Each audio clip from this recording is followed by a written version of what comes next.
अस्सलाम वालेकुम। आज मैं आपसे सादुर्रहमान बन के बात करूँगा, ना कि डकी भाई। मैं नहीं चाहता कि कोई ये सोचे कि इस वीडियो का मकसद जो मेरे पे FIR हुई है उसकी कोई जस्टिफिकेशन है। I am simply here to apologise. मेरे किसी भी कंटेंट से अगर आज तक कोई भी नेगेटिवली इम्पैक्ट हुआ है, मैं उस चीज़ के लिए माफ़ी मांगता हूँ। मेरी हमेशा से सिर्फ यही इंटेंशन रही है कि मैं लोगों को एंटरटेन करता रहूँ और कुछ ना कुछ जो है वो मैं नया लाता रहूँ। लेकिन मेरे अनजाने ना अनजाने में अगर मेरे से कोई कंटेंट कभी ऐसा पोस्ट हुआ है जिससे कोई नेगेटिवली इम्पैक्ट हुआ है, या कोई प्रमोशन ऐसी हुई है जिससे कोई नेगेटिवली इम्पैक्ट हुआ है, मैं उस चीज़ के लिए पूरे कौम से माफ़ी मांगता हूँ। Let the court handle. मैं लीगली इस मैटर को एंड तक देखूँगा। मैं कोर्ट्स के साथ पूरी तरह कोऑपरेट करने को रेडी हूँ और कर रहा हूँ। मैं इदारे के साथ पूरी तरह कोऑपरेट करूँगा और जो भी जज साहब मेरे केस का फ़ैसला लेंगे मैं वो कबूल करूँगा। मेरा और मेरी फैमिली का जो 3.5 माह का एक्सपीरियंस है, मैं सिर्फ वो बताने आया हूँ। 16 अगस्त 2025 को जब मैं सो के उठता हूँ तो मैं बड़ा एक्साइटेड होता हूँ, क्योंकि हमने अपने दोस्त वगैरह मेहमान बुलाए होते हैं, हमने अपने घर में दावत रखी होती है। मेरे सब दोस्त आते हैं, बड़ा इंजॉय करते हैं, हम खाना शाना खाते हैं, गपशप लगाते हैं, मेहमान चले जाते हैं। उसके बाद मैं और रूब पैकिंग में लग जाते हैं, क्योंकि हमें मलेशियन गवर्नमेंट का एक इवेंट है, उधर से इनवाइट आया होता है कि डकी भाई आप आएँ, हमारे लिए कुछ वीडियोस वगैरह बनाएं। पूरे पाकिस्तान से उन्होंने एक मेल और एक फ़ीमेल को चुना है, जिसके अंदर मेल में उन्होंने मुझे चुना है। बाकी कंट्रीज़ से भी उन्होंने एक मेल एक फ़ीमेल इनवाइट किए हुए थे और मैं बड़ा एक्साइटेड था कि पूरे पाकिस्तान के अंदर से उन्होंने एक बंदा चूज़ करना है और उन्होंने मुझे चुना। मैं बड़ा ऑनर फील कर रहा। हमने बड़ी जल्दबाजी में पैकिंग की, क्योंकि मेहमान आए होते हैं, हमें टाइम नहीं मिलता और मुझे नहीं पता था कि जब हम पैकिंग करके अपने घर से निकलेंगे तो मेरी ज़िंदगी का सबसे मुश्किल वक्त शुरू हो जाएगा। मेरे वहमो गुमान में भी नहीं था कि मेरे साथ क्या होने जा रहा है। हम जब पैकिंग करके सामान गाड़ी में रखते हैं, गाड़ी हमारी एयरपोर्ट की तरफ चल पड़ती है। एयरपोर्ट पहुंचते हैं, हम सामान अपना अनलोड करते हैं। रात के 9 बजे के करीब हमारी फ़्लाइट होती है। हम काउंटर पे जाते हैं और हमें अपना बोर्डिंग पास मिल जाता है। उसके बाद जहाँ पे इमिग्रेशन होनी होती है, जहाँ पे आपके पासपोर्ट पे एग्जिट स्टैंप लगती है, हम जब वहाँ पे पहुँचते हैं तो वो मेरे से पूछते हैं कि आप पे कोई FIR तो नहीं है। मैंने कहा नहीं। कहता आपका साइबर क्राइम में कोई इशू है क्या?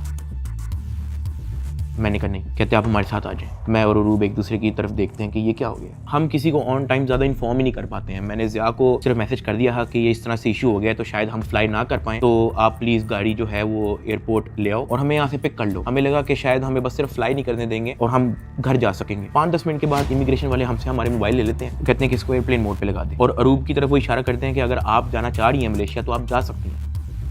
अरूब ने कहा नहीं, अगर साथ मेरे साथ जा रहा है तो मैं चले जाती हूँ, वरना मैं इधर ही ठीक हूँ। शायद ये मेरी गलती ही, मुझे उसको जाने देना चाहिए था, क्योंकि उसके बाद जिस चीज़ से मेरी फैमिली ने गो थ्रू किया है, मैंने यही रिग्रेट किया कि मुझे अरूब को मलेशिया भेज देना चाहिए था। इमिग्रेशन वाले हमें एक रूम में बैठा देते हैं। मैं और अरूब बस आपस में गपशप लगा रहे होते हैं कि कोई नहीं कल चले जाएंगे, कोई नहीं दोबारा टिकट करा के परसों चले जाएंगे, इवेंट भी 2 दिन के बाद है, कल चले जाएंगे। हम आपस में यही डिस्कस कर रहे थे। बिल्कुल मेरे अंदर इतना सा भी वहम गुमान नहीं था कि असल में इशू क्या। 1 घंटे के बाद इमिग्रेशन वाले आते हैं, वो कहते हैं कि आ जाए हमारे साथ। एयरपोर्ट के बाहर NCCI की टीम आई होती है, मुझे वो हथकड़ी लगाते हैं, मुझे गाड़ी में बैठा देते हैं। अरूब कहती है कि मैंने भी साथ आना है। मैंने इसको कहा नहीं, तुम घर चली जाओ, मुझे नहीं पता क्या सीन है, मैं हैंडल कर लूँ। वो गाड़ी भी चल पड़ी थी, गाड़ी सीधा चलेगी NCCI ऑफिस गुलबर्ग। इस वक्त यूट्यूबर डकी भाई की गिरफ्तारी का हर तरफ चर्चा है। डकी भाई को लाहौर एयरपोर्ट पर उस वक्त गिरफ्तार किया गया जब अब इन्होंने मुल्क जा रहा था। NCCI लाहौर ने मारूफ यूट्यूबर सादुर्रहमान उर्फ डकी भाई के खिलाफ मुख्तलिफ इल्जामात के तहत मुकदमा दर्ज कर लिया। साइबर क्राइम एजेंसी ने यूट्यूबर साद उर्फ डकी भाई के खिलाफ मुकदमा दर्ज कर लिया है। मशहूर यूट्यूबर डकी भाई कल रात से गिरफ्तार है। पाकिस्तान के सबसे मशहूर यूट्यूबर डकी भाई एक बार फिर बड़ी मुश्किल में फंस गए हैं। मुल्जिम को गुज़श्ता रात लाहौर एयरपोर्ट से गिरफ्तार किया गया था। यूट्यूबर डकी भाई बड़ी मुश्किल में, हुक्म जारी, मदाहों के लिए बुरी खबर। डकी भाई डकी भाई डकी भाई डकी भाई डकी भाई डकी भाई डकी भाई। रात के तकरीबन 11 बजे हम NCCI ऑफिस पहुंच जाते हैं। हथकड़ी मुझे लगी हुई थी, मुझे ऊपर एक रूम में लेके गए। जब मैं NCCI के ऑफिस पहुंचता हूं तो वहाँ पे 6-7 ऑफिसर्स बैठे होते हैं। मेरी हथकड़ी वो खोल देते हैं, मुझे कुर्सी पे बैठा देते हैं और मेरी इंटेरोगेशन शुरू हो जाती है। वहाँ पे मेरे से क्वेश्चन करते हैं एप्लीकेशंस के प्रमोशन के बारे में। वहाँ पे मुझे पहली बार आइडिया होता है कि मेरा इस इशू पे मुझे एयरपोर्ट पे रोका गया। खैर मेरे से वो जो सवाल करते गए मैं उनको बताता गया। मेरे पास 3 मोबाइल थे, मैंने तीनों मोबाइल के पासवर्ड उनको दिए। उन्होंने मेरे से मेरे जीमेल अकाउंट के पासवर्ड पूछे, मैंने वो भी उनको ऑन द स्पॉट दिए। उन्होंने मेरे से मेरे लैपटॉप का पासवर्ड पूछा, मैंने उनको ऑन द स्पॉट दिया। ऐसा भी नहीं कि मैंने उनको कोई बहाना लगाया हो कि मैं पासवर्ड भूल गया हूँ, because I had nothing to hide. मैं इदारे के साथ कोऑपरेट करना चाहता हूँ। मैं ये नहीं चाहता कि इदारा ये सोचे कि मैं कुछ छुपा रहा हूँ। मेरा 23 दिन का रिमांड लिया गया। वो सारी इन्वेस्टिगेशन मैंने पहले 23 मिनट के अंदर दे दी थी। कई घंटे गुजर जाते हैं और तमाम ऑफिसर्स मेरी इंक्वायरी लेके चले जाते हैं, सिवाय एक के, जो मेरे इन्वेस्टिगेशन ऑफिसर्स थे, असिस्टेंट डायरेक्टर शुएब रियाज साहब। मेरे आईओ के अलावा जब तमाम ऑफिसर्स चले जाते हैं तो एक प्राइवेट बंदा बाहर से अंदर आता है। तो आईओ मुझे कहता है कि तुझे पता है कि तेरे पे एफआईआर होने वाली है। मैंने कहा यार मुझे थोड़ा सा एक्सप्लेन कर दें कि मेरे पे केस क्या है और क्या एफआईआर है और मैंने किया क्या है। तो जो प्राइवेट बंदा था जो बाद में आया था ना, वो कहता कि यार तेरे बहुत बड़े मामला आते हैं, तेरा बहुत बड़ा मैटर है, तेरे पीछे आईएसआई है, तेरे पीछे एमआई है, तेरे पीछे क्या क्या एजेंसी है। कहता तुझे पता ही नहीं है कि तूने क्या किया। तो वो मेरे पे ये इंप्रेशन डाला था कि हर इदारा जो है वो मेरे पीछे पड़ गया। साथ ही कहता कि लेकिन अगर आप हमारे साथ कोऑपरेट करेंगे तो हम आपके साथ कोऑपरेट करेंगे। मेरा तो काम ही कोई नहीं है। मैं सुबह उठता हूँ, फैमिली को टाइम दिया, बेगम को टाइम दिया, एक आधे दोस्त को टाइम दिया, जाके व्लॉग वगैरह बना लिया, घर आए, सो गए, दैट्स इट। इसके अलावा मेरी लाइफ में कुछ है ही। मेरे माइंड में 100 सवाल आना शुरू हो गए, लेकिन मेरे पास जवाब किसी का नहीं था। खैर उन्होंने मेरे पे एफआईआर दे दी, मुझे हवालात में बंद कर दिया। मैंने ज़िंदगी में कभी हवालात नहीं देखी थी।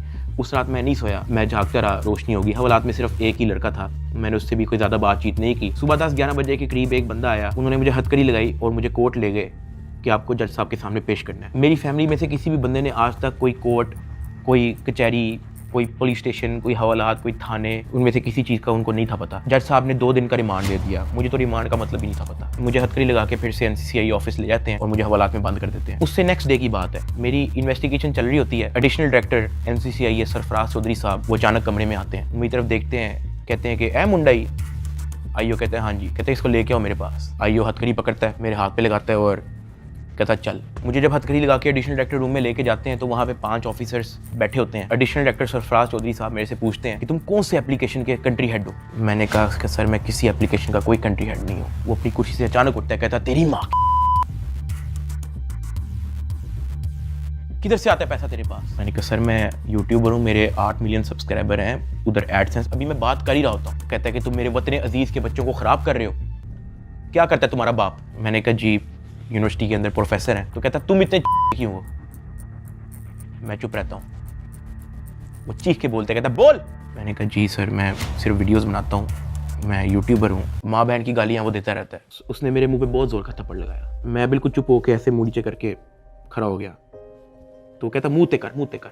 अभी मैंने मुँह पर किया नहीं था। वो जोर से चीख के कहता मुँह ते कर। अभी मैंने वो मुँह पर किया ही था, उसने मुझे दूसरा थप्पड़ लगाया। मैं वहाँ पे बड़ा हेल्पलेस फील कर रहा कि यार मेरे से ऐसा क्या हो गया। मैं भी ये सोच ही रहा था, उसने मुझे तीसरा थप्पड़ लगाया। मुझे माँ बहन की गालियाँ दी जा रहा है। मैं अपना मुँह नीचे करके खड़ा हुआ हूँ तो मेरे थप्पड़ इधर लगता है, फिर वो कहता था मुँह पर कर, फिर मेरा थप्पड़ इधर लगता है। वो मारी गया जब तक उसका दिल नहीं भरा। मैंने तो गिने भी नहीं है कि उसने मुझे थप्पड़ कितने मारे हैं। फिर वो मुझे कहता कि अपनी टांगे बैंड कर। मैंने अपनी टांगे बैंड कर ली। कहता हाथ ऊपर कर। मैंने अपना हाथ ऊपर कर ली। वो घर में एक वीडियो कॉल लगाता है जो एक बच्चा रिसीव करता है जिसकी एस्टिमेटेड तकरीबन एज होगी 7 साल। एक हाथ में सिगरेट होती है। वो उस बच्चे से पूछता है कि डकी भाई को जानते हो। वो बच्चा कहता है जी। वो बैक कैमरा ऑन करता है, मेरे हाथ खड़े होते हैं, टांगे बैंड होती हैं। वो कैमरे से दिखाता है उस बच्चे को कि कौन है ये। कहता है डकी भाई। तो कहता कि तुम इसके प्रोग्राम देखते हो। कहता जी। वो पीछे जो प्राइवेट मुलाजिम खड़ा होता है वो बहुत ज़ोर का पीछे थप्पड़ मारता है। सरफराज चौधरी साहब उस 7 साल के बच्चे को कहते हैं ये देखो इसके साथ क्या हो रहा है, आप देखोगे तुम इसका प्रोग्राम। कहता नहीं, चलो फटाफट इसको गालियां दो। बच्चा कहता है कि सरफराज चौधरी साहब कहते हैं और का बच्चा। सरफराज चौधरी साहब कहते हैं और का बच्चा।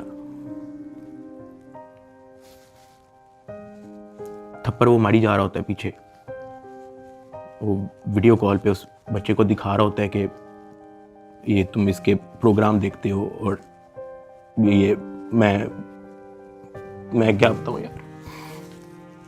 खैर मैं तब बड़ा हेल्पलेस होता हूँ। मैं समझ नहीं आती कि मैं क्या करूँ और किस तरह इससे निकलूँ। मैंने क्या किया ऐसा। खैर वो सरफराज चौधरी कहता है कि इसको ले जाओ, इसकी तरीके से तफ्तीश करो। जबकि मैं डे 1 को आया हूँ, मैं सब कुछ मोबाइल का पासवर्ड मैंने लैपटॉप के पासवर्ड, मैंने जीमेल के पासवर्ड, मैंने एक चीज़ नहीं छोड़ी। मुझे आज जितने ऑफिसर्स थे वहाँ पे, मुझे एक ऑफिसर आके दिखा दे, बता दे कि डक्की भाई ने हमें ये चीज़ नहीं थी दी, इसलिए हमने मारा है। वो तफ्तीश के अंदर इस जगह कोऑपरेट नहीं था कर रहा, इसलिए हमने मारा है।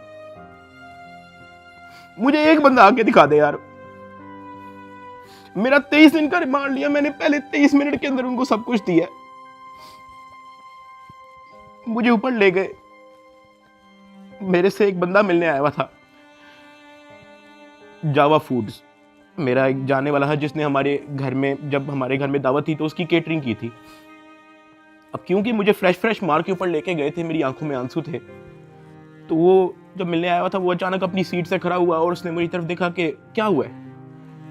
मैंने कहा कि यार मैं इनके साथ पूरी तरह कोऑपरेट कर रहा हूँ, वो फिर भी मुझे मारी जा रहे हैं, मुझे माँ बहन की गालियाँ दे रहे हैं। तो अगर आपकी यहाँ पे किसी ऑफिसर से बातचीत है, आप उनसे काइंडली रिक्वेस्ट करें कि यार मुझे मारे कम, या मुझे तब मारे जब मैं आपको कुछ छुपा रहा हूँ या आपको कुछ गलत बता रहा हूँ, तब मार लें, लेकिन मुझे मारे कम। वो बड़ा परेशान हुआ, वो बाहर चला गया, कुछ खाने को मेरे लिए लेके आया था, पिज़्ज़ाज़ या कोई बर्गर लेके आया था। बाहर जाके मुझे नहीं पता कि उनके जानने वाले थे जुनैद सलीम जो एंकर हैं, उन्होंने कहीं उनको बात बता दी। जुनैद सलीम साहब ने जो है वो अपने पॉडकास्ट के अंदर इसका जिक्र कर दिया कि मेरा एक जानने वाला वहाँ पे गया तो डक्की भाई इस हालत में था। तो जुनैद सलीम साहब ने जो है वो इस चीज़ का पॉडकास्ट दे दिया। ज़ेरे हिरासत जब डक्की भाई थे तो कुछ लोग उनसे मिलने गए, तो उन्होंने कहा कि आप पिज़्ज़ा खाएंगे, तो डक्की भाई जवाब में उनके पाँव पड़ गया जो उनसे मिलने आए थे, और बिलक बिलक के रोने लगा और कहने लगा पिज़्ज़ा को छोड़े, उनसे कहे मुझे मारें कम। ये नहीं कहा कि मुझे ना मारें, मगर मुझे मारें कम, बहुत मार रहे हैं। जो फिर मेरे लिए अंदर प्रॉब्लम हुई, मुझे फिर इस बात पे डांट पड़ी कि मैं आगे बात आउट कर रहा हूँ। खैर मैंने फिर डिसाइड किया कि मैंने अब बोलना ही नहीं, मुझे जितना मर्जी मारे, मैंने किसी को नहीं बताना। मुझे हवालात में वापस बंद कर दिया इन्होंने। थप्पड़ किसने मारा था? थप्पड़ वो एहलकारों ने मारा था। थप्पड़ तो एडिशनल डायरेक्टर ने भी मारा था, मैं आपको बताता हूँ जी। डक्की भी आगे बताएगा कि मुझे चपेड़े किसी ने मारी थी, और वो बेचारा एक बात कहता था कि यार मुझे मारो ना, मैं कॉपरेट तो कर रहा हूँ, मुझे मारो ना। जब इसको पेश करने लगे थे डक्की को, तो भाई वो आपको बताया था कि मैं इसको थप्पड़ मार के लाया हूँ। हाँ, तो वो थप्पड़ मार के लाए, वो मारते थे इसको। अब मैं आपको बताता चलूँ कि इस पूरी इन्वेस्टिगेशन के दौरान ये जो असिस्टेंट डायरेक्टर शुएब रियाज, जो मेरा इन्वेस्टिगेशन ऑफिसर था, उनका जो फ्रंट मैन था, उसको सिर्फ इस काम के लिए रखा हुआ था कि वो मेरे से पैसों की डिमांड करे। उसने तब मेरे से पूछा कि यार तू बेवकूफ़ है। मैंने कहा क्या हुआ है? कहता यार तेरे पीछे आने वाला कोई नहीं। मैंने कहा यार मेरी फैमिली कभी इन चक्करों में पड़ी नहीं है। तो कहता नहीं तू बेवकूफ़ है, तुझे समझ नहीं आ रही कि मैं क्या कह रहा हूँ, तुझे अपना मसला नहीं हल करना। मैंने कहा नहीं, मुझे नहीं समझ आ रही आप क्या कह रहे हैं। कहता कि तेरा कोई दोस्त पीछे आने वाला, कोई तेरा भाई, कोई तेरा आउट ऑफ कंट्री कोई दोस्त रहता हो, कोई तेरे पीछे आने वाला नहीं। मैंने कहा कि मेरी तो बातचीत ही नहीं है किसी से, तो मैं किसको क्या कहूँ। तो कहता कि ये जो तेरा आईओ है ना, सारी गेम इसके हाथ में, इसने जो लिखना है तेरे साथ वही होना है, तो तू अगर इसके साथ ताउन करेगा तो तेरा मसला हल हो जाएगा। मैंने कहा मैं समझा नहीं आपकी बात। कहता कि भाई लगता है तुझे सारा पैसा कब्र में लेके जाना है, पैसे आप फिर कमा लोगे, आप अपना मसला हल करो। मैंने कहा मैं इन चक्करों में कभी भी नहीं पड़ा, मुझे नहीं पता कि क्या पैसे कितने लगते हैं, क्या होता है, मुझे नहीं पता, आप मुझे बताओ आप कहना क्या चाह रहे हो। कहता कि तेरा जो मसला है ना वो 7-8 के अंदर हल हो जाएगा। पहले मुझे लगा कि कोई 7-8 लाख की बात कर रहा है, कि कोई 7-8 लाख के अंदर मेरा मसला हल हो जाएगा। मैंने कहा 7-8 लाख? कहता नहीं तू लाखों में ही रही। मैंने कहा 7-8 करोड़? कहता तो और। मैंने कहा इतने तो मेरे पास है ही नहीं, मेरे रिसेंटली कुछ बहुत ज़्यादा खर्चे हुए हैं, मैंने आगे भी बहुत सारी मेरी स्पेंडिंग है, मेरे 100 और काम है, मेरे पास नहीं है। कहता बस फिर तो इधर ही पड़ा रहा है। मुझे वहाँ से आइडिया हो गया कि इस बंदे का काम सिर्फ और सिर्फ मेरे से पैसे मांगना है। जब मैं NCCI की कस्टडी में था, आप लोगों ने शायद 3,26,000 USDT की बात एडिशनल डायरेक्टर के पॉडकास्ट में सुनी होगी। 3,20,25,000 USDT वो इसके डिजिटल वॉलेट में से हमने अनर्थ करके कोर्ट ऑफ लॉ में सबमिट कर दिए।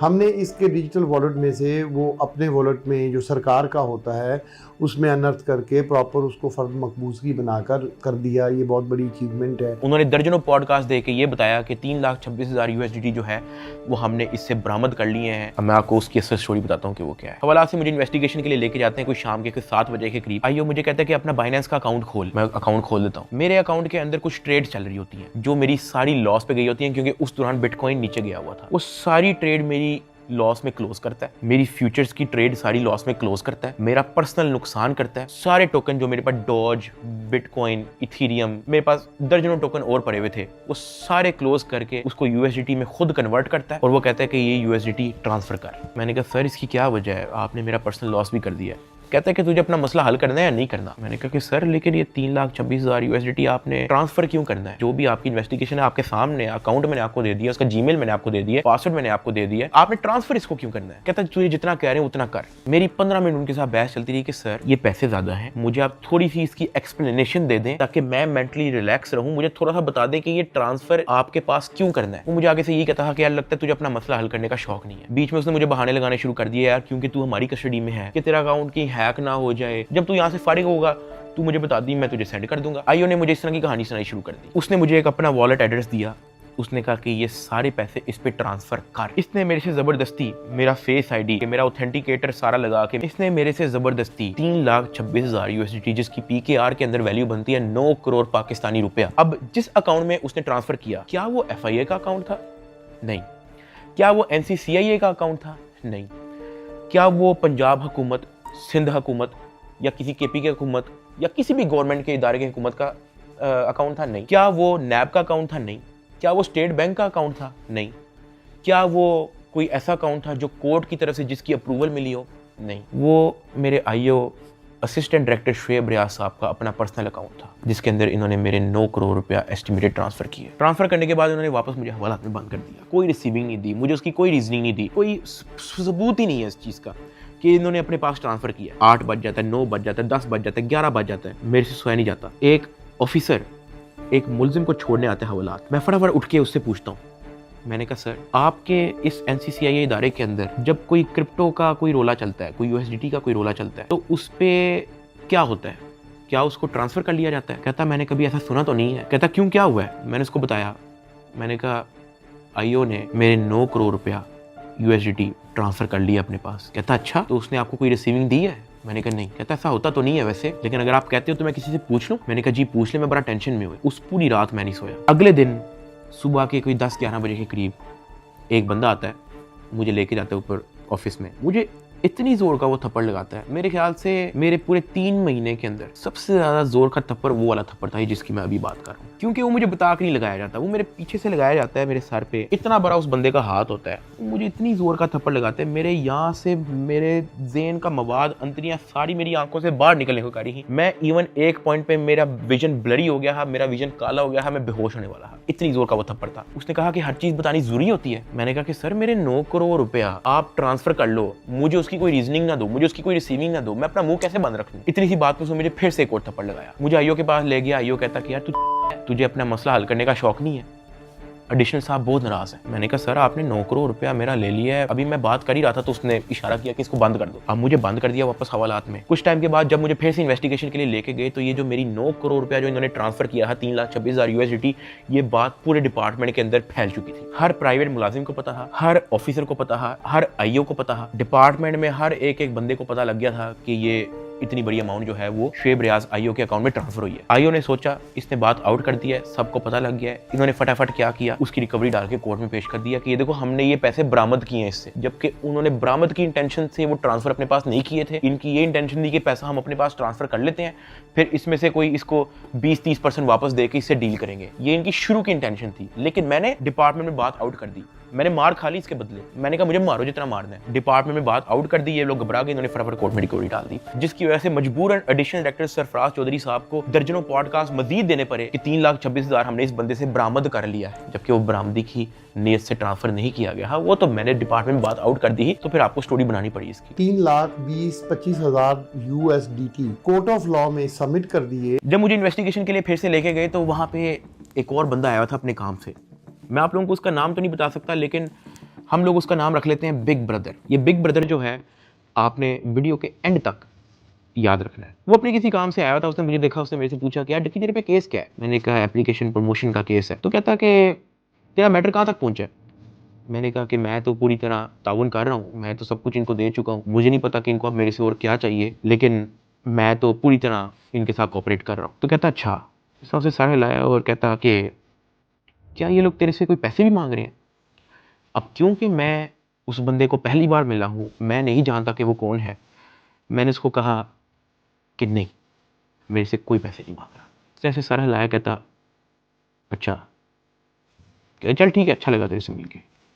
वो अपने कामों में लग गया। खैर मेरी इन्वेस्टिगेशन के बाद उन्होंने फिर से मुझे जेल में हवालात में बंद कर दिया। इन्होंने अपनी पूरी कोशिश की कि हम इससे पैसे लें, हम इससे पैसे का पूछें। जब इनको आइडिया हुआ कि मैं इनको किसी भी तरह से एंटरटेन नहीं कर रहा, इन्होंने बहाने से मेरी फैमिली को बुला लिया, अरूब और मेरी अम्मा।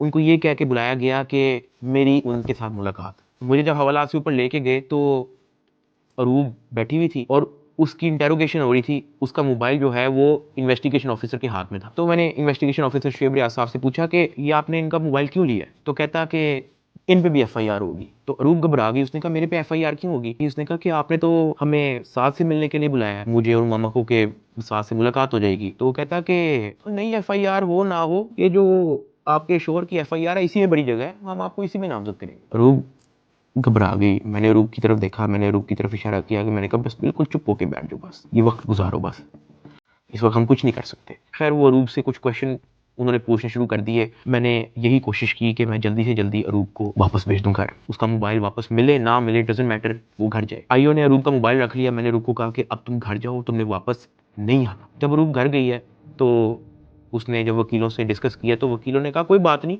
हम प्री अरेस्ट बेल करवा लेंगे। तो अरूब ने कहा ओके। अगले दिन उन्होंने जाके प्री अरेस्ट बेल करवा ली।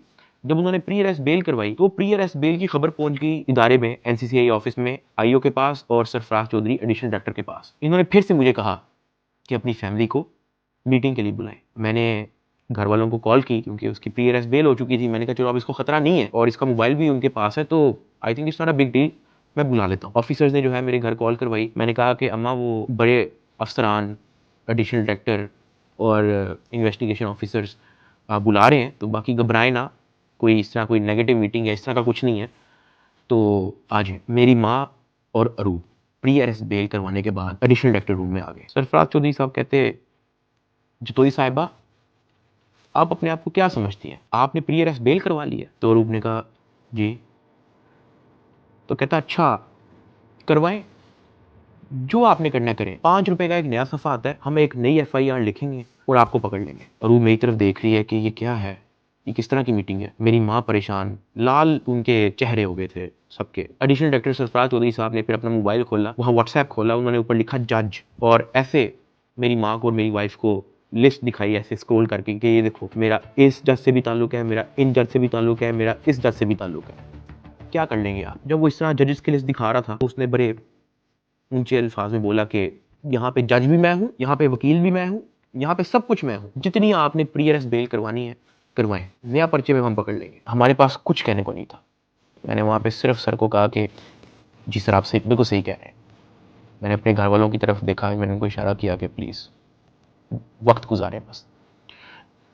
मेरे घर वालों के चेहरे लाल हो गए हैं, मतलब बिल्कुल आप कह लो कि उनके पास कुछ कहने को नहीं थे, दे वर शेकिंग। वो बातें करता गया, हम लोग घबरा गए थे, हमने बस वेट किया कि यार ये कब हमें फारिग करेगा। जब उसने कहा ठीक है आप जा सकते हैं, मैं, अरूब और मेरी माँ जब उस एडिशनल डायरेक्टर रूम से बाहर निकले, मेरी माँ की आंखों में आंसू थे, अरूब की आंखों में आंसू थे। मैंने कहा कि यार मुझे बहाने बहाने से कहते हैं कि आप लोगों को बुला लो, फिर ये इस तरह की हरकतें करते हैं, डराने धमकाने वाली, ब्लैकमेलिंग, थ्रेट्स। मैंने कहा ये सिर्फ और सिर्फ इनका पैसे मांगने का तरीका है ताकि हम डर जाएं, इनको कुछ पैसे दे दें और हमारी जान छोड़ेंगे। तो ये इस तरीके से मुझे, मेरी फैमिली को ज़हनी अजियत देते रहे हैं, ब्लैकमेल करते रहे हैं। और अरूब का राइट बनता है कि वो प्री अरेस्ट बेल करवा के आए। आपने अपनी इन्वेस्टिगेशन करनी है, करें, उसने तो अपना मोबाइल भी दे दिया, आप जब बुला रहे हो वो आ रही है, फिर भी आप उसको थ्रेट कर रहे हो कि जी आपने प्री अरेस्ट बेल करवा लिया, कोई बात नहीं, 5 रुपए का नया सफ़ा आएगा, हम आपको फिर अरेस्ट कर लेंगे। और ये सब इनका तौर तरीका था कि हम लोग किसी तरह टूट जाए और ये जितने पैसे मांगे हम लोग फौरी इनको दे दें। इस दौरान आईओ और उसका जो फ्रंट मैन है, जब उनको पता लगा कि मैं और मेरी फैमिली किसी भी तरह से इनको एंटरटेन नहीं कर रही, कोई पैसों के मामले में लिफ्ट नहीं करवा रही, तो इन्होंने मेरे एक दोस्त से बात की और उस दोस्त को कहा कि इसको मुझे आके कहो कि ये पैसों से मसला हल होगा। उसकी जो भी गपशप हुई मेरे दोस्त ने वापस आके बताई, कहता कि ये पैसे ही मांग रहे हैं। मैंने कहा यार इस तरीके से मेरी फैमिली को ब्लैकमेल कर रहे हैं, इस तरीके से मुझे टॉर्चर कर रहे हैं, ये लोग चाहते क्या है? वो ये कह रहे हैं कि अरूब को हम पर्चे में नामजद ना करें और उस पर कोई नया पर्चा ना दें और उसको अरेस्ट ना करें, उसका वो 1 करोड़ रुपया मांग रहे हैं। मैंने कहा भाई इन्होंने मेरा बैंक अकाउंट ब्लॉक कर दिया, इन्होंने मेरी USDT भी अपनी जेब में डाल ली, मेरे अब्बा जी का बैंक अकाउंट ब्लॉक है, मेरी अम्मा जी का बैंक अकाउंट भी इन्होंने ब्लॉक कर दिया है, अरूब का बैंक अकाउंट इन्होंने ब्लॉक कर दिया है, ज़िया का बैंक अकाउंट इन्होंने ब्लॉक कर दिया है, इवन मुनीब जो अंडर 18 है उसका बैंक अकाउंट भी ब्लॉक कर दिया है। कहानी यहाँ पे ख़त्म नहीं हुई। मेरे दादा अब्बू जिनका मैंने आज तक व्लॉग में जिक्र नहीं किया, आज तक उनकी अपीयरेंस नहीं हुई, 80 साल एंड अबव की उनकी उम्र है, उनका बैंक अकाउंट भी ब्लॉक कर दिया। मेरे पास 1 टका नहीं है इनको देने के लिए। सॉरी।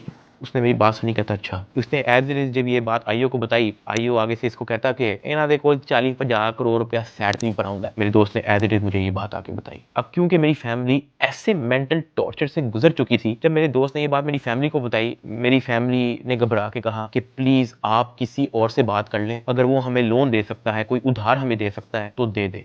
मेरे दोस्त ने इवन मेरे एक और दोस्त से भी बात की, उसने मना कर दिया, कहता यार हम नहीं कर सकते, 1 करोड़ पे बहुत ज़्यादा है। मेरे दोस्त ने फिर आईओ से बात की, आईओ कहता कि हम 60 लाख से नीचे नहीं लेंगे, अरूब की हद तक, अभी हम डकी की बात नहीं कर रहे। ये बात जब उसने मुझे आके बताई, मैंने कहा मेरे पास है ही नहीं 60 लाख, या मेरे पास 60 रुपये नहीं है, सब कुछ इन्होंने ले लिया। अगले दिन मेरी कोर्ट में पेशी थी, मेरा रिमांड लेने के लिए जब कोर्ट में गए तो मेरी फैमिली वहाँ पे आई हुई थी। उन्होंने मेरे से हाथ जोड़ के, रंग उनके उड़े हुए थे, कहा कि साद जो कह रहे हैं इनको प्लीज़ दे दो। अरूब कांप रही थी, कहती कि मुझे पकड़ लेंगे, मुझे पता भी नहीं है कि इनको कैसे हैंडल करना है, मुझे नहीं पता कि आगे मेरे साथ ये लोग क्या करेंगे, प्लीज़ ये जो मांग रहे हैं दे दो। जब मैंने उनकी शक्लें देखी फैमिली की, मैंने कहा ठीक है, लेकिन मेरे पास 60 लाख रुपए वाकई में नहीं है, आप किसी से बात कर लें। मेरे मामू आउट ऑफ कंट्री रहते हैं, वो ऑस्ट्रेलिया से फ्लाई करके आए हैं, जो हमने इनको ये सारी कहानी बताई है। मेरे एक मामू इधर पाकिस्तान में होते हैं, वो भी आए हैं, उनसे हमें उधार लेना पड़ा कि प्लीज़ हमारी हेल्प कर दें, हमारा ये मसला है, हमें 60 लाख रुपया उधार चाहिए। उन्होंने 60 लाख रुपया हमें कैश अरेंज करके दिया, वो कैश हमने इन लोगों को पहुंचाया। इनको पैसे जो है मेरे भाई ने भिजवाए थे, मुझे तो पता भी नहीं था कि इनको पैसे पहुंच गए हैं या वो मेरे मामू ने दिए हैं, ये सारी बातों का मुझे बाद में पता लगा। जब इनको पैसे पहुंच चुके थे, अगले दिन मुझे एडिशनल डायरेक्टर सरफराज चौधरी साहब ने मुझे फिर से कहा कि आप अपनी फैमिली को, अगर आपने मीटिंग करनी है तो आप बुला लें। मैंने कहा जी ठीक है, मैंने अपनी फैमिली को बुला लिया, और तब एडिशनल डायरेक्टर साहब का रवैया मेरी फैमिली के साथ टोटली चेंज हो चुका था। वहाँ से मुझे आइडिया हुआ कि it was never about the case, it was always about the money. वो मेरी फैमिली से बड़े अच्छे से बात कर रहे हैं, मुझे आइडिया हो गया हाँ कि इनको शायद पैसे पहुंच चुके हैं। वो इवन कमरे से चले भी गए थे, उन्होंने कहा कि अगर आपने अपनी कोई प्राइवेट बात करनी है तो आप कर लें। जब वो कमरे से गए हैं, तब मेरी माँ ने, अरूब ने, मेरे भाई ने सारी कहानी बताई कि किस तरह से मेरे मामू ने उधार 60 लाख रुपया दी है इस सारी कार्रवाई के लिए। मैंने अपनी माँ से माफ़ी मांगी, मैंने कहा यार आई एम सॉरी कि मेरी वजह से इतना कुछ करना पड़ रहा है सबको। कहती कोई बात नहीं, अल्लाह पाक देख रहा है, इट्स ओके। खैर मेरी फैमिली को 5-10 मिनट दिए हैं मेरे से बात करने के लिए और वो चले गए। अब तक मेरा 16-17 दिन का रिमांड हो चुका था, इतना लंबा रिमांड होता नहीं है। अभी वीडियो में कुछ टाइम पहले मैंने आपको कहा था कि बिग ब्रदर एक बंदा आपने याद रखना है। ये बिग ब्रदर इस बार फिर से एनसीसीआई ऑफिस आता है, लेकिन ये इस बार मेरे से मिलने आता है। मेरे से पूछता है कि किधर तक पहुंचा तेरा केस। मैंने कहा कि सर मेरी तरफ से तो मैं सब कुछ दे चुका हूँ, मुझे नहीं पता कि इनका क्या इरादा है। उसने मेरे से पूछा कि यार इतना लंबा तेरा रिमांड क्यों हुआ है। मैंने कहा सर नो आइडिया, जबकि मैं इनको सब कुछ दे चुका हूँ। इनके पास मेरे सारे मोबाइल हैं, इन्होंने मेरी वाइफ को भी नामजद किया है, सारे ईमेल पासवर्ड लिए हुए हैं, सब कुछ इनके पास है, ये फिर भी मेरा रिमांड डिमांड करते हैं। कहता अच्छा तो इन्होंने पैसों की बात की है तेरे से, क्योंकि मैं उस बंदे पे उस तरह से ट्रस्ट नहीं था करता। मैंने कहा नहीं, इन्होंने मेरे से कोई पैसों की बात नहीं की। कहता किसी ने इशारा दिया हो, किसी ने इनडायरेक्टली तेरे से डिमांड की हो, या किसी ने कहा हो कि तू अगर पैसे दे देगा तो तेरी छूट हो जाएगी। फिर वही बात कि मुझे नहीं था पता कि वो बंदा कौन है। मैंने उसको कहा कि नहीं। उसने मेरी तरफ देखा ऐसे, कहता आर यू श्योर। मैंने कहा जी। इवन उसने मुझे एक पॉइंट पे बड़े गुस्से से देखा, कहता कि देख ले अगर कुछ ऐसा है तो तू मुझे बता सकता है। फिर वही बात आ गई क्योंकि मैं उसको जानता नहीं था। मैंने कहा नहीं ऐसा कुछ भी नहीं है सर। कहता ठीक है, वो चला गया। मेरा 23 दिन टोटल रिमांड हो चुका था, जो मैं आप लोगों को ये भी बताना चलूँ कि एनसीसीआई की हिस्ट्री में इतना लंबा रिमांड नहीं हुआ। इवन एक पॉइंट पे मैं इतना तंग आ गया था इनसे कि मैंने खुद ही जज साहब के सामने कहा कि सर मैं चाहता हूं कि ये लोग अपनी तसल्ली पूरी कर लें, इन्होंने जो मेरी इन्वेस्टिगेशन करनी है करें, अगर ये रिमांड मांग रहे हैं इनको रिमांड दे दें। मैं इतना तंग आ गया था, मैंने जज साहब के सामने खुद ही बोल दिया कि यार रिमांड ले लें मेरा। 23 दिन रिमांड के बाद भी इन्होंने 30 लाख रुपया मेरी फैमिली से मुझे जुडिशियल करने का लिया। मतलब एनसीसीआई ऑफिसर्स ने मुझे जेल भेजने के भी मेरी फैमिली से पैसे लिए। खैर मैंने अपने दोस्त को कहा कि यार ये आईओ से पूछो कि अब क्या इसने मेरे साथ करना है। कहता कि मैंने बात की है, वो ये नहीं कह रहा कि अब आपकी बेल करवानी है, वो ये कह रहा है कि हमने 4 पर्चे मजीद रेडी किए हैं, वो 4 पर्चे हम डकी भाई पे ना दें, उसका 1.5 करोड़ रुपया वो मांग रहे हैं, जिसमें से एक पर्चा इन्होंने कोई लड़की रिलेटेड रखा हुआ है। और जब मैंने ये सुना मैं बर्बाद, मैं टूट चुका था। मैंने अपने दोस्त को कहा तू इनको ब्लॉक कर दे बस, और तू जा, इनको को 4 पर्चे देने, 400 दें, मैंने अब 1 टका नहीं देना इनको। इस तरह तो इनको आदत लग जाएगी फिर ये कहेंगे कि जी अब हम डकी भाई को फायर ना मारने का 5 करोड़ रुपया लेंगे, घर की बत्ती बंद कर देंगे, घर में अगर आप चाहते हो कि बत्ती आए उसका 50 लाख रुपया निकालो, पानी बंद कर देंगे, फिर कहेंगे घर में पानी आए उसका 40 लाख रुपया निकालो। ये तो इन हरकतों पे आ जाएंगे फिर। हाँ, अगर आप मेरी एक आधा फैमिली का अकाउंट छोड़ देते तो मैं आपको पैसे कहीं से तो दे, एटलीस्ट हमारी फैमिली जो है मकरूज तो ना होती। इतना मोटा मेरा चलान पेश किया है, मुझे एक ऑफिसर उस चलान के अंदर एक सफ़े की एक लाइन का एक लफ्ज दिखा दे कि मेरे उसमें बाप का क्या रोल है, क्योंकि आप लोगों ने उनका अकाउंट बंद किया ना, उनका क्या रोल है मुझे उस सफ़े के अंदर दिखाएं। उस चलान के अंदर मेरी माँ का क्या रोल है वो मुझे दिखाएं। उस चलान के अंदर मेरे दादा अब्बू का क्या रोल है, मेरे किसी और फैमिली मेंबर का क्या रोल है मुझे दिखाएं। आपने उनको मकरूज कर दिया, कर्जे ले लेके अब उनको NCCIA के ऑफिसर के पेट भरने हैं, उनको डिप्रेशन में डाल दिया, ये कह के कि पता नहीं उनके पीछे ISI-MI लगी है। मेरे फादर एक हार्ट पेशेंट हैं, उनके हार्ट की सर्जरी होनी थी। मैंने अपनी माँ को, अरूब को, ज़िया को सख्ती से मना किया हुआ था कि आपने एक तो ये अब्बा जी का ख्याल रखना है, दूसरा इनको कोर्ट में नहीं आने देना, ये मेरे पास एक बार भी जेल में ना आए, क्योंकि मुझे पता है उनकी हार्ट की क्या कंडीशन है। वो बेहोश हो जाते हैं, परेशान हो जाते हैं। हम उनकी सर्जरी के हमारे पास पैसे नहीं थे, वो जो पैसे हमने उनकी जो सर्जरी के लिए देने थे वो उन्होंने ब्लॉक कर दिया। अब कर्जा लेके हम NCCIA के ऑफिसर्स का पेट भर रहे हैं।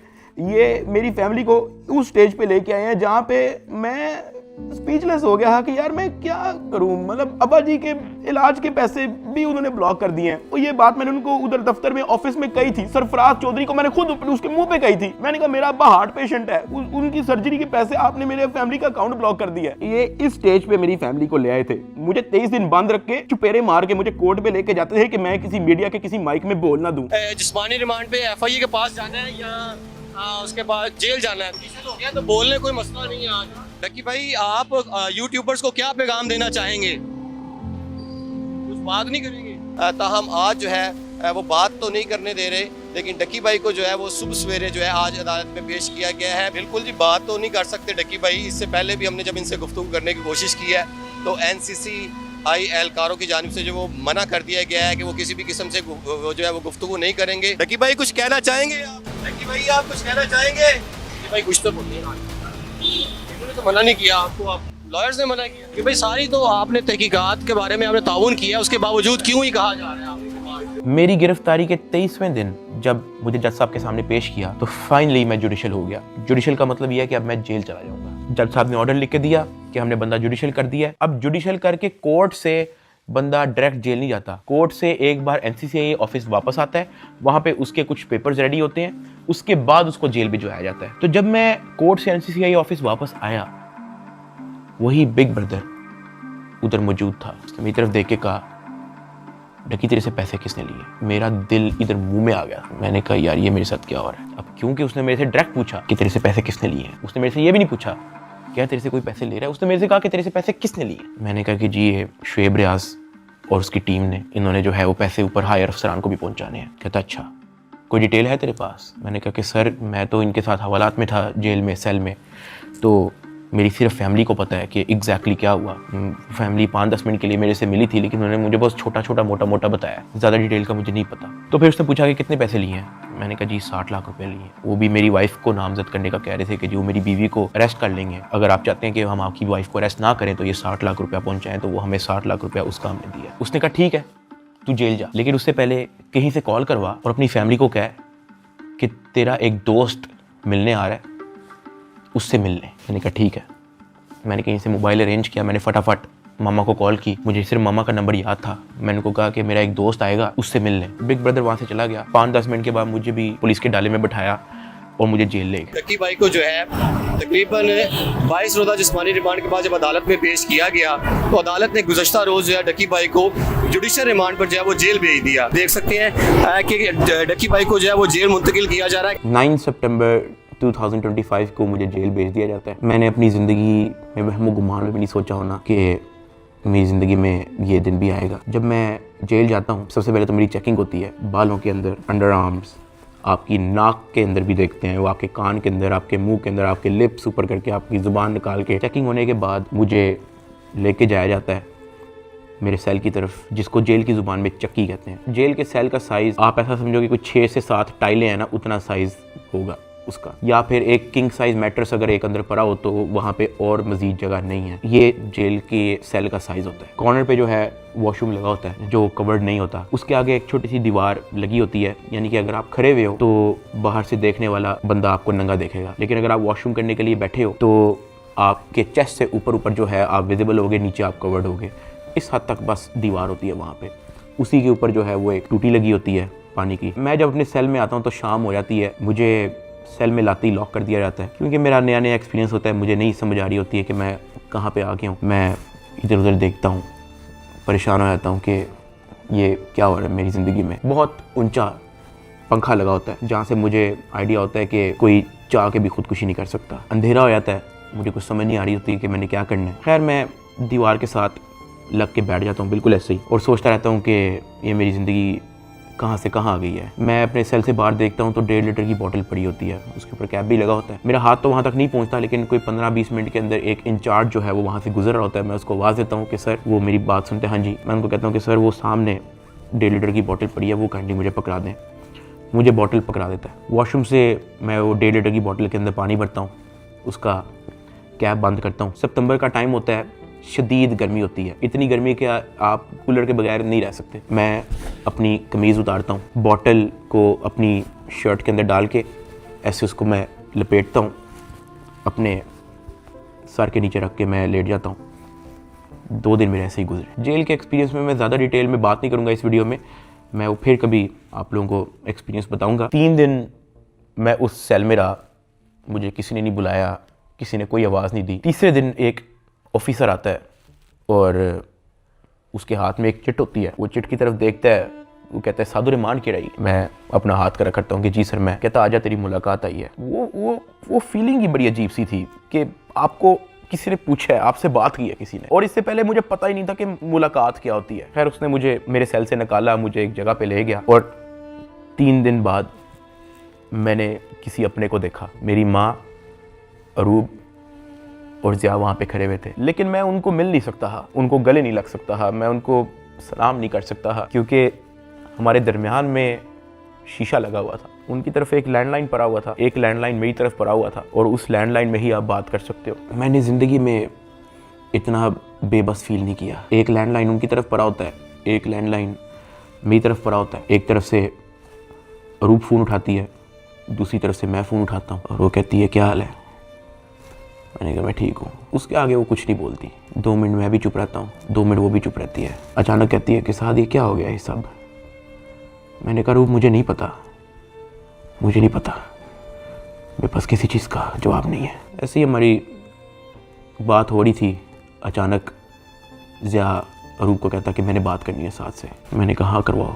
ज़िया अरूब से फ़ोन ले लेता है। वो कहता है कि यार साथ आपका एक दोस्त आया था। मैंने कहा हाँ। कहता है यार वो तो सारी डिटेल हमसे मांग रहा था और उसको सब कुछ पता है, तो आप उस पर ट्रस्ट करते हो। मैंने कहा ज़िया देखो मैं उसको नहीं जानता हूँ पर्सनली, लेकिन फॉर सम रीज़न उसको पता था। मैंने उसको नहीं बताया, उसने मेरे से खुद कहा कि तेरे से पैसे किसने लिए, और उसने मुझे कहा था कि मुझे डिटेल चाहिए। तो ज़िया कहता कि हाँ वो हमारे पास आया था, एक कागज़ पे सारा मेरा वो लिख के गया है कि कहाँ कहाँ पे कैसे कैसे पैसे पहुँचाए, किसने दिए, किस बैंक से निकलवाए, वो सारा नोट डाउन करके गया है। मैंने कहा कि देखो ज़िया इस वक्त ना हमें नहीं पता कि हमने किस पे ट्रस्ट करना है, किस पे नहीं करना। हमने जिसको भी अप्रोच किया है सब ने मदद करने से इनकार कर दिया है। जिन्होंने कोशिश की है वो भी कोई मसला कोई बेहतरी की तरफ नहीं आया। मेरे पास कोई ऑप्शन नहीं है, सुन लेते हैं हम एक बार इस बंदे की बात। ज़िया ने कहा ठीक है। जब ज़िया ने मुझे ये बात बोली तो मुझे आइडिया हो गया कि वही जिनका नाम हमने अभी बिग ब्रदर रखा था वो मेरी फैमिली से मुलाकात कर चुका है। खैर ज़िया से बात होने के बाद ज़िया ने फ़ोन मामा को दे दिया। मामा भी रो पड़ी, गपशप हो रही ही। साथ उन्होंने कहा था कि जो आपका दोस्त आया है कहता कि आप मेरी भी माँ है, आपको कुछ नहीं होगा, आपने अब 1 भी रुपया किसी को नहीं देना, बस जो आप लोगों ने दे दिया है उसकी मुझे डिटेल दे बस। खैर वही 15-20 मिनट होते ही हैं वो फ़ोन बंद हो जाता है। ना मुझे मामा की आवाज़ आ रही होती है, ना मेरी आवाज़ उन तक जा रही होती है। तो मुझे रियलाइज़ होता है कि मेरा वक्त ख़त्म हो गया। वहाँ का एक इंचार्ज मुझे मेरे सेल में वापस छोड़ देता है। मैं वापस उसी जगह पे आ जाता हूँ। वक्त के साथ साथ जेल में अपने आप को एडजस्ट किया, मेंटली एक्सेप्ट किया कि भाई तू अभी इधर ही है। 10 दिन गुजर गए। 10 दिन के बाद एक इंचार्ज फिर से आया चिट लेके, कहता साधु रहमान के रही। मैंने कहा जी सर मैं। कहता आजा तेरी मुलाकात है। मुझे लगा मेरी फैमिली आई है, लेकिन जब मैं उधर पहुंचा तो वही बिग ब्रदर मेरे से मिलने आया था। खैर उसने कॉल उठाई, कहता कैसा है डकी। मैंने कहा सर मैं बिल्कुल ठीक। कहता तू अपनी फैमिली के सामने रोया क्यों था। मैं उनसे मिलने गया तो वो तेरी माँ कह रही थी कि वो रो रहा था उधर। मैंने कहा सर मैं बस थोड़ा इमोशनल हो गया उनको देख के। कहता नहीं हो, पता है जेल हो गई है तुझे तो क्या हो गया है, अंदर बैठ के घर वालों को तो नहीं ना परेशान करना, उनके सामने मुस्कुरा के जाया कर, हंसता खेलता उनके साथ शुगर लगाया कर। क्या मैं बिल्कुल ठीक हूँ, अंदर बड़ा मज़ा आ रहा है। मैंने कहा सर वो हो जाता है, मैं तो कोशिश करता हूँ कि मैं उनको कोई टेंशन ना दूँ, लेकिन चेहरे पे बंदे के लिखा आया था। कहता खैर मैं गया उस दिन तेरे घर, माँ जी बहुत परेशान थी, मैंने उनको तसल्ली दी है, तुझे मैं सिर्फ ये बताने आया हूँ कि तू तगड़ा रहे। फिर उसने मुझे कहा कि अगर आने वाले कुछ टाइम के अंदर अगर तुझे कोई न्यूज़ तेरे रिलेटेड सुनने को मिलती है तो पैनिक नहीं होना और अंदर किसी से कोई बात शेयर नहीं करनी। कोई पूछे कहना मुझे इल्म नहीं किसी चीज़, और अपनी फैमिली को भी कह दे कि किसी चीज़ को लेकर पैनिक नहीं होना। अगर कोई प्रेशराइज करने की कोशिश करे, कोई कॉल करे, कोई अप्रोच करे, जस्ट इन्फॉर्म अस। साथ मैंने उनको ये भी बताया कि जब मैं NCCI की कस्टडी में था तो वो मुझे कहते थे कि आपके पीछे MI लगी हुई है। तब उसने मुझे कहा कि जिन लोगों का नाम लेके आपसे पैसे ले रहे हैं ना, मैं उस इदारे से हूँ। फिर उसने मुझे बताया कि ये बात जब मुझे पता लगी तो हमने अपने हायर अथॉरिटीज़ को भी इन्फॉर्म किया, तो let me and my team handle it. तूने अंदर किसी से कोई बात नहीं करनी, अपनी फैमिली से ज़्यादा कोई बात नहीं करनी, सिर्फ उनका हाल चाल पूछ और रोना धोना बंद कर, उनके सामने शुगर लगा, हंस मुस्कुरा, कह के बड़ा मज़ा आ रहा है अंदर, जो बुरा वक्त था वो चला गया, अब बस तू वक्त काट। फिर मैंने उसको बोला कि सर वो जो एडिशनल डायरेक्टर सरफराज चौधरी साहब हैं वो मुझे रिमांड के दौरान कहते थे कि मैं तेरी हाई कोर्ट तक बेल रोकूंगा। तो उधर बिग ब्रदर कहता कि छोड़ दे, कुछ नहीं होगा। उसके बाद वो हुआ जो किसी ने वहमो गुमान में भी नहीं सोचा था। ये मुकदमा दर्ज करवाने वाला कोई और नहीं बल्कि डिप्टी डायरेक्टर सरफराज चौधरी है, जिसने डकी को गिरफ्तार किया और उसको दुनिया का सबसे बड़ा मुजरम बनाकर पेश किया। इस डायरेक्टर को आज सस्पेंड कर दिया गया है। Additional director national cyber crime investigation agency Lahore हैं सरफराज चौधरी साहब, उन्हें जनाब सस्पेंड कर दिया गया है। पूरी तैयारी है NCCI की डकी की बेल कैंसिल करवाने। डकी भाई के खिलाफ कार्रवाई करने वाले NCCI के अहलकार ऑफिसर सरफराज चौधरी साहब को मुअत्तल कर दिया गया है। उसके बाद वो चीज़ें हुई हैं, वो चीज़ें हुई हैं जो मैंने अपने वहमो गुमान में भी नहीं सोचा था। मैं जब 23 दिन रिमांड में था मैं इतना मायूस हो गया था, मैं अल्लाह पाक से भीख मांगता था कि या अल्लाह मुझे रास्ता दिखा, या अल्लाह मुझे इस झंझट से निकाल दे, या अल्लाह सब कुछ तेरे सामने है, मैं किसी जोगा नहीं, मेरी फैमिली किसी जोगे नहीं, हम फंस चुके हैं, हम गीदड़ों में फंसे हुए हैं, या अल्लाह मुझे यहाँ से निकाल दे। मैं हाथ जोड़ के भीख मांगता था। मैं हवालात में एक गंदे से कमरे में बैठ के मैं भीख मांगता था कि या अल्लाह तू सब देख रहा है, तेरे सामने हो रहा है सब कुछ, मेरे लिए कोई तो दरवाजा खोल, मुझे कोई रास्ता दिखा, मैं कहाँ जाऊँ। NCCI अफसरान की गिरफ्तारी पर मुकदमा यूट्यूबर डक्की भाई की अहलिया अरूब जतोई की मुद्दत में दर्ज किया गया। डक्की भाई की फैमिली से रिश्वत लेने का ये मामला, NCCI के अफसरान का जिस्मानी रिमांड मंजूर। अरूब जतोई ने दरखास्त दी है national cyber crime investigation agency के 8 अफसरों और 1 फ्रंटमैन पर। ये हो क्या रहा है? बैटिंग एप्स को रोकने वाले ही बैटिंग ऐप के जरिए पैसे मंगवा रहे हैं। मुकदमा डक्की भाई की अहलिया अरूब जतोई की मुद्दत में दर्ज किया गया। 12 लोग हिरासत में हैं FIA के। अफसर शुएब रियाद और सरफराज चौधरी, उन्होंने रिलीफ के नाम पर अरूब जतोई से रिश्वत मांगी पर 90 लाख रुपए की रकम बतौर रिश्वत वसूल की गई। वो लोग जिनके कंधों पे निजाम की हिफाजत की जिम्मेदारी रखी गई थी, वही खुद इस निजाम में नकब लगाने लगे। जो तफ्तीशी थे आज वो मुलजिम के रूप में अपने ही इदारे के सामने जवाबदेह हैं। 7 अफसरान ने ओहदों से इस्तीफा दे दिया। 90 लाख रुपए रिश्वत लेने के केस में NCCI के एडिशनल डायरेक्टर समेत 6 अफसरान का जिस्मानी रिमांड मंजूर कर लिया गया है। अरूब जतोई इस बात पर डट गई हैं कि NCCI अफसरान जिन्होंने उनसे रिश्वत ली है इनको नहीं छोड़ेंगी। जिन ऑफिसर्स ने मेरी फैमिली को मेंटल ट्रॉमा से गुजारा, जिन ऑफिसर ने मेरी फैमिली को मेंटली टॉर्चर किया, जिन ऑफिसर ने मुझे बेवजह मारा, मैं उनसे भीख मांगता गया कि यार मुझे ना मारे, मुझे फिर भी मारते गए। जिन ऑफिसर्स ने बच्चे को वीडियो कॉल करके मुझे उससे माँ बहन की गालियां दिलवाई, अगले दिन उन सब की खबर आ गई कि वो सब गिरफ्तार हो गए। और ये जो 100 दिन की कैद थी, जब मुझे किसी किस्म की कोई उम्मीद नहीं थी नजर आती, मैं कभी कभी अल्लाह पाक से कहता था कि अल्लाह तू मेरी क्यों नहीं सुन रहा।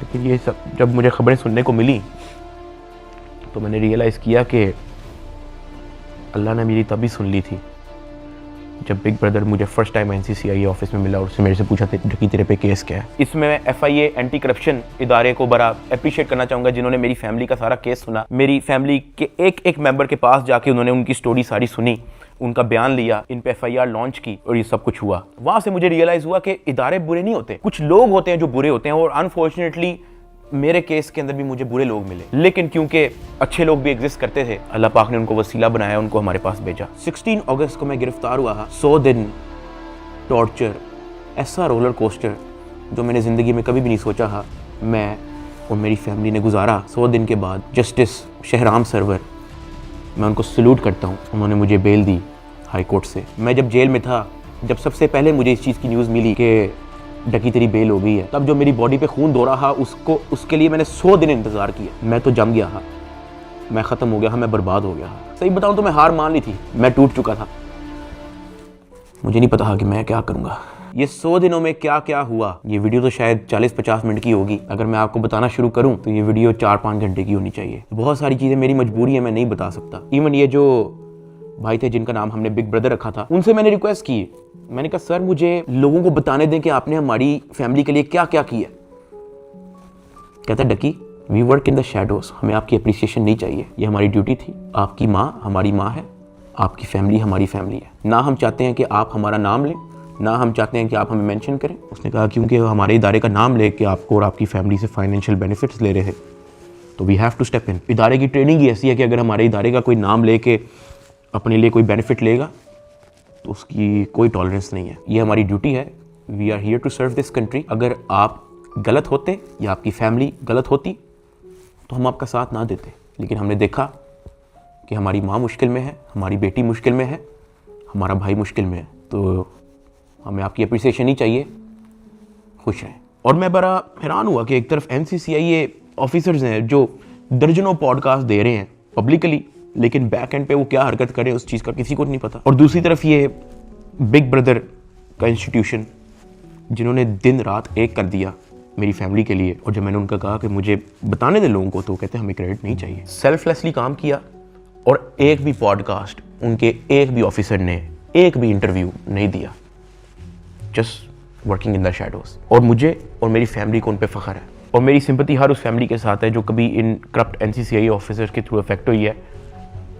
अल्लाह पाक किसी की फैमिली को उस चीज़ से ना गुजारे जिस चीज़ से मेरी फैमिली गुजरी है। एक और चीज़ की बड़ी कन्फ्यूजन थी कि मेरे एक्चुअली वकला कौन है। तो मेरा केस जो है वो बैरिस्टर अमृत शेख देख रही हैं और एडवोकेट उस्मान लतीफ़ जो मेरा केस आगे परसू कर रहे हैं। लेकिन मैंने सबकी वीडियोस देखी हैं, जितने वकला हैं जिन्होंने मेरे लिए स्टैंड लिया, मैंने सबके टिकटॉक वीडियोस देखी हैं। मैं दिल से उन तमाम एडवोकेट्स का शुक्रगुजार हूँ जिन्होंने मेरे लिए स्टैंड लिया। इस पूरे 100 दिन के अंदर जो मेन सवाल लोगों का था ना, वो ये था कि यार डकी भाई आप तो इस मामले से फारिग होने के बाद मुल्क छोड़ के चले जाओगे। लेकिन मैं आप लोगों को एक बात बताऊं, 8 साल हो गए हैं मुझे यूट्यूब पे आए हुए, मैंने सिर्फ अच्छा टाइम देखा है। जहां 8 साल इस मुल्क ने मुझे सब कुछ दिया, इस मुल्क के लोगों ने मुझे प्यार दिया, इस मुल्क के लोगों ने मुझे सपोर्ट दी, तो ये 3 महीने की मुश्किल में मैं मुल्क छोड़ के जाऊंगा तो ये तो मेरी सेल्फिशनेस है कि जहां 8 साल इस मुल्क ने आप पे कोई मुश्किल नहीं आने दी, तो 3 महीने की मुश्किल पे मैं इस मुल्क को छोड़ के कैसे जा सकता हूँ।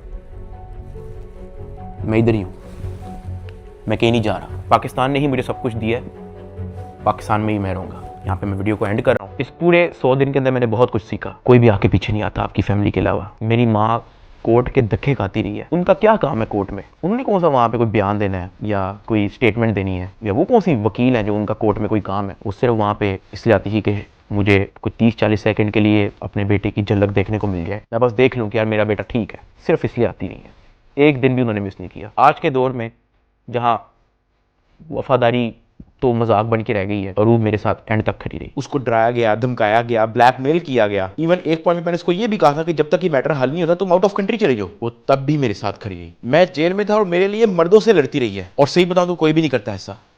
हल्का सा मर्द पे पूरा टाइम आता है, औरतें छोड़ के चली जाती हैं, लेकिन अरूब मेरे साथ खड़ी रही। मैं एहसान कभी भी नहीं भूलूंगा। ज़िया अपने सारे काम छोड़ के, अपना यूनिवर्सिटी छोड़ के, अपनी सारी स्टडीज़ छोड़ के, अपना यूट्यूब चैनल छोड़ के मेरे साथ खड़ा रहा, मेरे साथ एफर्ट उसने एंड तक रखी। मेरे अब्बा जी हार्ट पेशेंट, उनको मैंने मना किया कि आपने बाहर नहीं निकलना, उनके बैंक अकाउंट बंद है, उधार पे है। मेरे लिए डेली मैसेज भेजते थे अम्मा के थ्रू कि हमारी दुआएं सादा आपके साथ हैं, आपने घबराना नहीं है। मैंने सिर्फ ये रियलाइज़ किया कि आपकी फैमिली के अलावा कुछ मैटर नहीं करता इस दुनिया में।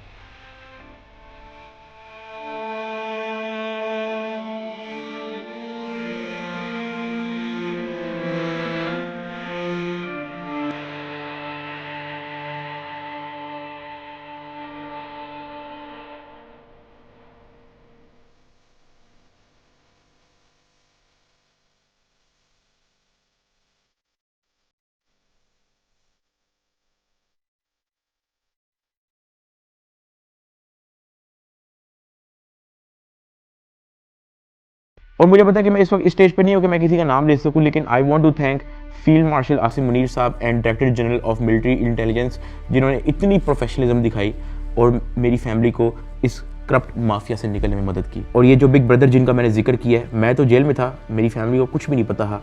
जब जब उनको कोई परेशानी होती ही, जब जब उनको कोई सवाल होता है, जब उनको किसी चीज़ की टेंशन होती ही, ये जो बिग ब्रदर हैं ये और इनकी टीम हमेशा उनके लिए अवेलेबल रही है। और इस तरह का clean up operation in corrupt mafia के अगेंस्ट आज तक पाकिस्तान की तारीख में नहीं हुआ। और ये सब क्रेडिट जो है ये इंटेलिजेंस एजेंसीज को जाता है। और जैसे मैंने आपको कहा कि मैं आप लोगों को सब कुछ तो नहीं बता सकता, मैं अगर बताना शुरू करूं तो ये वीडियो कोई 40-50 मिनट की नहीं, ये वीडियो कुछ 4 घंटे की होगी। वैसे भी आप लोग कहोगे कि ये झूठ बोल रहा है, ये तो कोई टॉम क्रूज की मिशन इम्पॉसिबल हॉलीवुड मूवी की स्क्रिप्ट बता रहा है। मैं बस यही कहना चाहता हूँ कि मैं और मेरी फैमिली हमेशा इनके शुक्रगुजार। मैं आप सबको थैंक यू कहना चाहूँगा कि आप लोगों ने मुश्किल टाइम पे भी मेरा साथ नहीं छोड़ा। मैंने घर आके सोशल मीडिया देखा है, आप सबके कमेंट्स पढ़े हैं, मैंने आप सबकी वीडियोस, आप सबके एडिट्स मैंने देखे हैं। मुझे याद है गिरफ्तारी से पहले व्लॉग्स के अंदर मैं कहा करता था कि गाइस हमने 9 मिलियन सब्सक्राइबर्स करने हैं, लेकिन वो ख्वाब हमारा अधूरा रह गया। मैं गिरफ्तार हो गया, मेरे पास मेरा चैनल भी नहीं था, मैं जेल में था, मुझे लगा कि सब कुछ ख़त्म हो गया। This is the end, Ducky भाई is no more, he is finished. अचानक एक इंचार्ज आता है, कहता है डकी भाई तेरे 9 मिलियन सब्सक्राइबर्स हो गए हैं, मुबारक हो। That is where I realised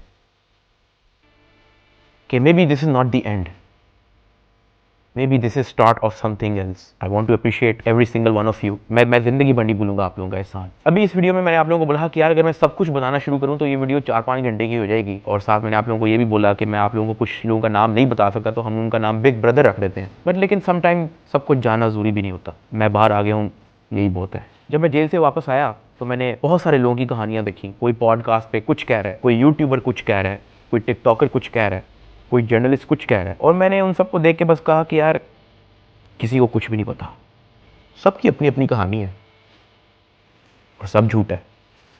असल में क्या हुआ है वो मुझे पता है। And let that be a mystery. Pakistan जिंदाबाद, पाक फौज जिंदाबाद। अल्लाह हाफिज़।